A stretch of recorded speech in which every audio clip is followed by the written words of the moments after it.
kai umarni ake baka ba shawara ba. Lalle dole sai ka cire ta daga cikin zuciyarka, ta watse daga cikin zuciyarka. Don ka kuskura ka saki muka ƙara ganin ka ko muka ji labari ka je wurin ta hira ko wani abu na soyayya ka damba.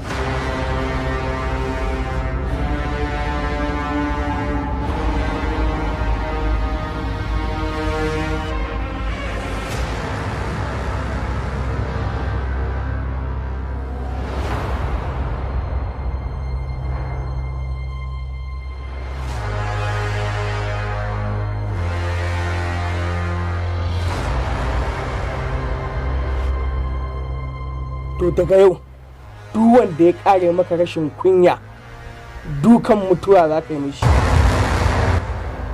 wanda kuma ya sa hannu ya mare ka ni na baka izini ka kashe shi kawai.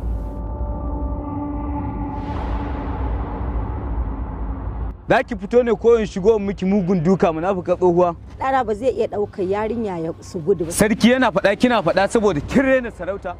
Dole ne a yi miki hukunci mai tsanani. Haba ranka hidaɗi, kada a yi saurin yanke hukunci akan abin da bamu da tabbaci. Wanne tabbaci? Maliman, ni ɗana ba zai aikata wannan abin ba. Ɗana mutumin kirki ne. Ɗana abun kwaikwayo ne ga mutanen garin nan. Kada a sake a yi mata sitara. Taron ka daɗe komai yayin. Sannan kuma a kulle cikin gidan. An gama da so nake ta zagonye ta zama ƙasa. Gaskiya mai gari, abin da ɗanka yake mana a garin nan ya fara isa. Kai sarkin noma, ka san ina kake. Kai ƙaramin munafiki da ka taba da kai nake magana ba. Gagare Ya ne?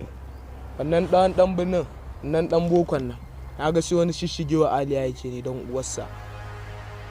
Wannan wai wanda ya zo daga birni kenan. Ka bari kawai zan so kawai rana ɗaya kawai in same shi in ta kame lastu wannan. An bafa. Ina so a bar shi a nan gudun. Kada a bashi ci, kada a bashi sha. Har izuwa gobe da safe. Yanzu ma liman da kai za a haɗa baki a ci amanar garin nan?